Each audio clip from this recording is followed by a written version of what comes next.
3 மணிலேருந்து 10 மணி அங்கே பெர்மிஷன் வாங்கியிருக்காரு. ஆனால் 11 மணின்னு ட்வீட் போடுறாங்க. ஆனால் வந்து அவங்க சாயந்தரம் 6:30 7 மணிக்கு அங்கே வந்து சேர்றாங்க. இதில் வந்து கட்டாயம் ஒரு நேரம் வந்து முக்கியமான. நீங்கள் வந்து 4:30 மணிக்கு போடுறாங்கன்னா 4:31க்கு ஆரம்பிக்க வேண்டியதில்லை.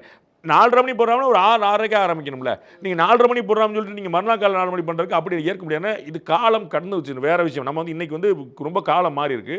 இன்னைக்கு சமூக வலைதளங்கள் நீங்க போறத இன்னைக்கு விஜயோட கூட்டத்தில் 27,000 பேர் வந்திருந்தாங்க அப்படின்னா இந்த கூட்டத்தை 2 லட்சம் பேர் பார்த்துருப்பாங்க நேற்று. உங்க டிவியில், ஏன் டிவியில், எல்லா டிவிலையும் எல்லாரும் 2 லட்சம் பேர் பார்த்துருப்பாங்க. அப்போ அந்த 2 லட்சம் பேர் பார்க்காது நீங்கள் எப்படி செருப்பு வீசினது எப்படி பார்த்தீங்க? உங்களுக்கு எப்படி தெரிஞ்சு? அப்போ வந்து ஆட்டோமேட்டிக்காக தேவையான வீடியோக்கள் வெளியே வந்துகிட்டே இருக்குது. அப்படி மக்கள் பார்த்துடும் போது இந்த பரப்புரை மெத்தடை கட்டாயமாக மாற்றணும். நீங்கள் நடத்துனீங்களா ஒரு தனி கூட்டத்தில் நடத்துங்க, உள்ளரங்க கூட நடத்துங்க. எங்களுக்கு ஒன்றும் பிரச்சனை இல்லை. கெப்பாசிட்டி 500 தான். ரொம்ப போனால் 550 வர முடியும். 5000 பேர் உள்ள மண்டபத்தில் வைக்க முடியாது. அப்படி இல்லையா நீங்கள் வெளியே வந்து இப்போ 30 விழா நடந்துச்சு திமுகவில். அதை மாதிரி நீங்கள் வந்து ஒரு திடல் ஏற்பாடு பண்ணிக்கோங்க.